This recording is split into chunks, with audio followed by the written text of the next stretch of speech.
ऐसे बलिदानियों के अवतार इस राजस्थान की मिट्टी में। ये सामान्य बात है। अरे हम तो उस सीता माँ की पूजा करते हैं जो हिंदुत्व का परिचय। माँ सीता 8 साल की उम्र में शिव धनुष को यूं उठा लिया करती थी। ये वो हिंदुत्व है। और ये वो हिंदुत्व है जिसमें माँ सीता के पुत्र रहे लव कुश, जिन्होंने राम के अश्वमेध यज्ञ के घोड़े को रोक लिया था, बालाजी महाराज को बांध दिया था, भरत आए उनको भी बांध लिया, लक्ष्मण आए उनको भी परास्त किया, शत्रुघ्न आए उनको परास्त किया। ये हिंदुत्व की मिट्टी है साहब, सामान्य सनातन की मिट्टी। ये सनातन जो आदि अनादि काल से चलता आ रहा है, ये सामान्य नहीं है। यहाँ पर रहने वाले लोगों ने इसको सींचा है। हम याद करें सिखों के गुरु तस्वे गुरु गोविंद सिंह, जिन्होंने मुगलों की दास्ता को स्वीकार नहीं किया। अपने 4 साहिबजादे अपने 4 पुत्रों को हिंदुत्व की आन बान शान के बचाने के लिए अपने 4 पुत्रों को कुर्बान कर दिया, बलिदान कर दिया। ऐसे वीर शिरोमणि, ऐसे हिंदुत्व प्रेमी, ऐसे हिंदुत्व शिरोमणि गुरु गोविंद सिंह को भी हम प्रणाम करते हैं, जिन्होंने हिंदुत्व की लहर चलाई। तो हम याद करें, हम अपना हिंदू नववर्ष को मनाएं, क्योंकि 31 दिसंबर की रात को लोग हैप्पी न्यू ईयर करते हैं। 31 दिसंबर को सेलिब्रेट करते हैं, डीजे बजाते हैं, होटलों में जाते हैं, क्लब्स में जाते हैं, पार्टियां करते हैं और एक दूसरे को हैप्पी न्यू ईयर बोलते हैं। अरे इस अंग्रेजियत की कौम की गुलामी की मानसिकता से बाहर निकल के आना पड़ेगा। अपना हिंदू नववर्ष, अपना चैत्र शुक्ल एकम हमें मनाना पड़ेगा। ये अपना हिंदू हैप्पी न्यू ईयर है। क्या है ये? अपना हिंदू हैप्पी न्यू ईयर है, इसलिए धूमधाम से बनाइए। एक छोटा सा बच्चा उदयपुर की मेवाड़ की सड़कों पे अपने पिता से पूछा, पापा पापा ये कौन सा नया साल आया है? तो उसके पापा ने कहा, बेटा ये अपना नया साल आया है। बोले कि 1 जनवरी को जो हैप्पी न्यू ईयर आता है ना, वो पापा ने कहा कि बेटा वो अपना नहीं है, वो अंग्रेजों के द्वारा थोपा हुआ है। हमारा हिंदू नववर्ष चैत्र शुक्ल एकम प्रतिपदा को आता है। 1 जनवरी को कुछ नहीं होता, तो हम ढोल नगाड़े बजा करके युवा पीढ़ी लोग बावड़िया करके हैप्पी न्यू ईयर मनाते रहते हैं ना, वो अपना नहीं। लेकिन याद रख लें, चैत्र शुक्ल एकम हिंदू नववर्ष पर क्या बता? आप लोग अपने घर का मकान बनाते हैं, मकान से पहले जमीन खरीदते हैं, जमीन खरीदने के बाद भूमि पूजन करते हैं, नींव खोदते हैं, पत्थर लाते हैं, रेत लाते हैं, बजरी लाते हैं, सीमेंट लाते हैं, ईंट लाते हैं। लाते हो कि नहीं लाते हो? तो चुप काहे बैठे हो? लाते हो कि नहीं लाते हो?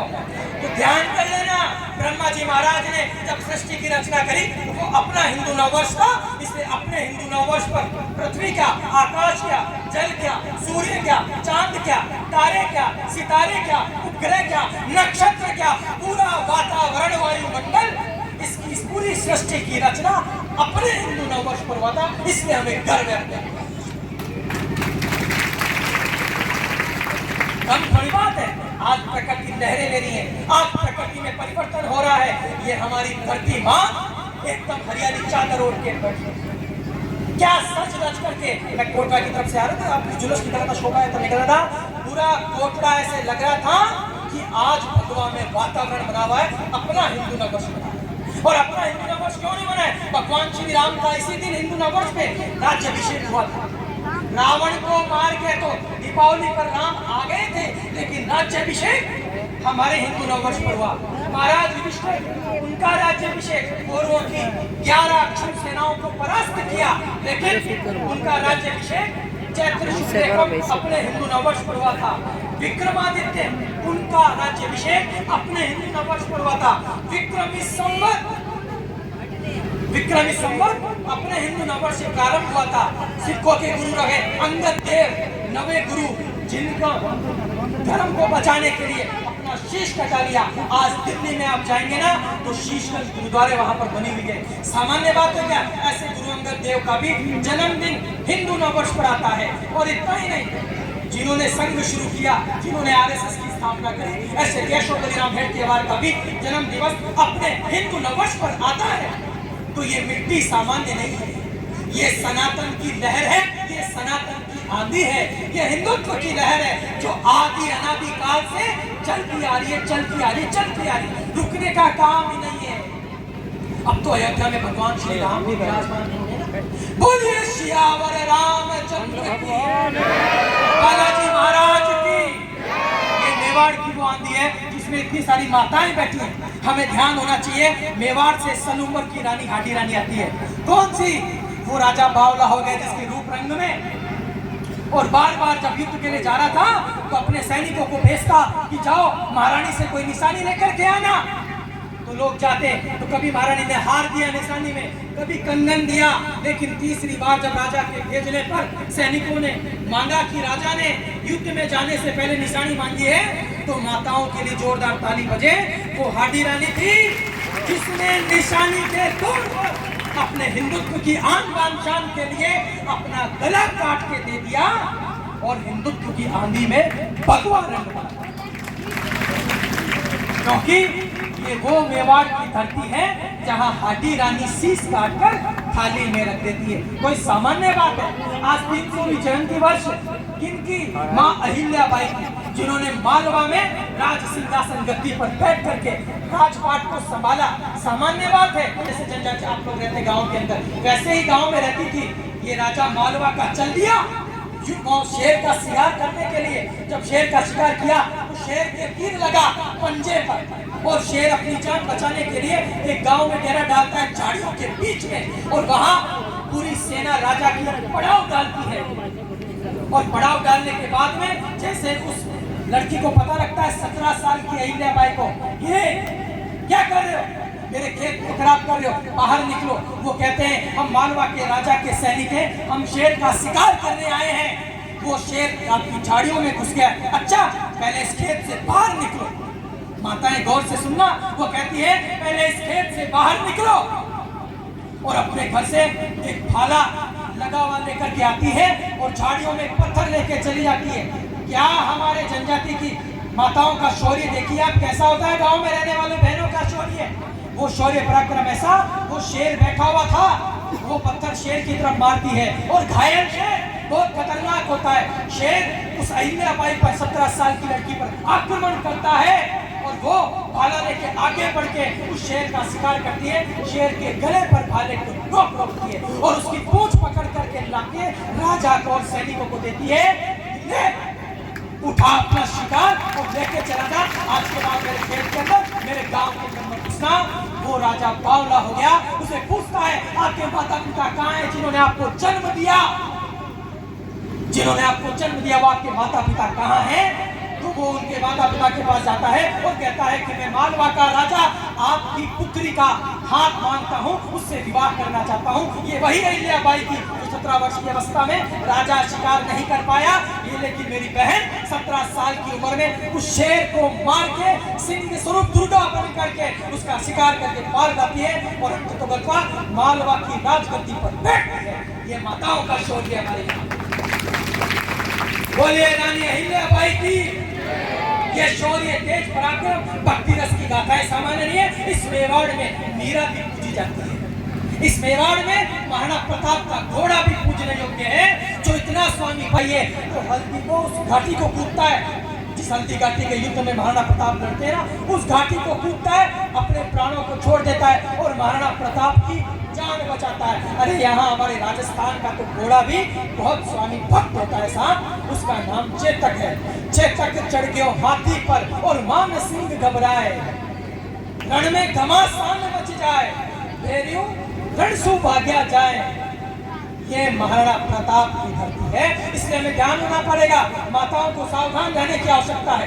लोग कौमी एकता की बात करते हैं, लोग मानवता के सिद्धांत की बात करते हैं, लेकिन भेष बदल करके वो विधर्मी कलावा बांधता है, तिलक लगाता है, हमारे गरबों में पहुंच जाता है, हमारे गर्ल्स स्कूल कैंपस के बाहर पहुंच जाता है। अरे तुम्हारी कौमी एकता कहाँ चली जाती है जब दिल्ली के गलियारों में उस श्रद्धा के 32 टुकड़े करते तुम लौटी आपका शिकार करते। कौन सी कौमी एकता की बात है? इसलिए समझना पड़ेगा। माताओं को घर पे बात करने की आवश्यकता है। अपनी छोटी छोटी बहन बेटियों से बात करिए, कौन अच्छा है कौन बुरा है। गुड टच क्या होता है? बुरा कोई टच क्या होता है, बैड टच क्या होता है, हमें आज घर घर में बात करने की आवश्यकता है। कितने विधर्मी हमारी बहन बेटियों की इज्जत आबरूओं पर लगाते हैं, उनको बेचते हैं, उनको वेश्यावृत्ति में धकेलते हैं, ये लव जिहाद का शिकार करते हैं। इसलिए ध्यान कर लेना, ये हिंदू जगा हुआ है, उंगली मत कर। जिस दिन जग गया ना तो फिर पूछ लेना, इतिहास के पन्नों को उठा करके देख लेना, ये बब्बर शेर है किसी के बाप से। इसलिए सावधान रहने की आवश्यकता है। यदि हम सावधान नहीं रहे तो लोग फायदा उठाते हैं। इसलिए आप अपने श्रद्धा केंद्र पर, मैंने पूरे भौतिक में आपको कहा, खेतला बाबूजी महाराज की जय, गौरकुंडा माता की जय, अरे हमारे इतने देवी देवता, ये अम्बे मात की, कितनी बार जाते हैं नवरात्र चलने। और अपने हिंदू नववर्ष पे तो चेटी चंड माँ दुर्गा की आराधना करना, शक्ति की आराधना हम करना प्रारंभ करते हैं। इसलिए अपने देवी देवता 33 करोड़ हैं, इसलिए किसी चादर और फादर वालों के चक्कर में मत आ जाओ। ये चादर और फादर वाले लोग साम्राज्यवाद की दौड़ में हमारे देश के अंदर आए थे, क्या किया? लूटने के अलावा, मारने के अलावा क्या क्या नुकसान नहीं किया। फिर भी आज हम जागरूक नहीं रहे तो ये हमारे लिए इससे बढ़ के फुट गिरने की बात होगी। इसलिए जागरूक रहे और एक मिल करके रहे, क्योंकि हिंदू बटा तो देश कटा। हिंदू एक रहेगा तो कोई भी हिंदू का बाल बाका नहीं कर सकता। इसलिए गुरु नानक जी ने कहा कि जब तक इस देश में संगत और पंगत चलती रहेगी तब तक हिंदू समाज का कोई भी बाल बाका नहीं कर सकता। संगत यानी सामूहिक भजन और पंगत यानी सामूहिक भोजन। इसलिए ध्यान रखना, हम सब लोग मिल करके रहेंगे तो कोई भी हिंदू समाज का बाल बाका नहीं कर सकता। और मेरी प्यारी बहन बेटियों की तरफ, माताओं की तरफ आंख उठा करके नहीं देख सकता।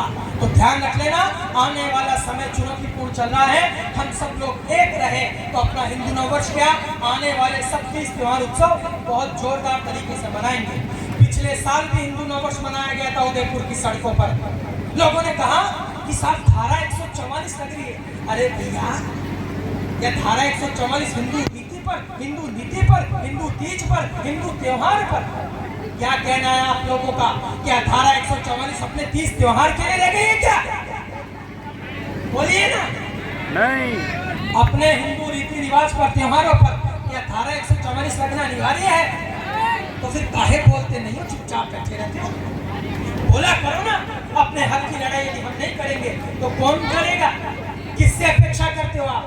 कौन अपना है?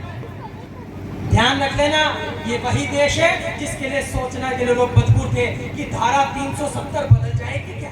अरे बाप रे, देश की आजादी में 3 करोड़ लोगों ने बलिदान दिया है, लेकिन तुष्टीकरण की राजनीति से कुछ चुनिंदा लोगों को अवसर देने के लिए, कुछ चुनिंदा संप्रदाय विशेष के लोगों को लाभ देने के लिए लोगों ने काम किया। लेकिन अब समय बदल गया, क्योंकि आपने कथा कहानी तो सुनी होगी ना। एक लोमड़ी भूखी प्यासी जा रही थी और लोमड़ी ने देखा एक डाल पर कौवा बैठा हुआ है और कौवे ने चोंच में रोटी का टुकड़ा दबा रखा है। तो लोमड़ी के मुंह में क्या आ गया? पानी आ गया। लोमड़ी कौवे के पास जाती है और बोलती है, अरे कौवे भैया, आपका कंठ कितना प्यारा है, आपका रंग कितना सुंदर है, आप पक्षियों के राजा लगते हो। कौवा एकदम अभिमान में भर गया और कौवा अभिमान में भर के वो कहती है, आपका गला कंठ बहुत प्यारा है, प्लीज कौवे भैया मुझे एक गाना सुना दो। तो आपने सुना होगा, कौवा भर गया अभिमान में, अहंकार में, और कौवे ने गाना गाने के लिए चोंच खोली तो रोटी का टुकड़ा नीचे गिर गया और लोमड़ी उठा के पाजली चल दी जा करके। लेकिन कथा बदल गई, अब कौवा होशियार हो गया और कौवे ने रोटी के टुकड़े को अपने पंजे में दबाया और लोमड़ी से कहा, चल भाग यहाँ से। अब वो पहले वाली बात नहीं है, कौवे ने कहा पहले वाली बात नहीं है, क्योंकि अब ये सनातन, ये हिंदू जग गया है। इसलिए घर घर से हिंदू निकले, अपने उत्सव में, अपने हिंदू नववर्ष में मनाने के लिए आए। मैं सोचता हूँ इंद्रदेव की कृपा जोरदार बरस रही है, आप भी इसका आनंद लें। भारत माता की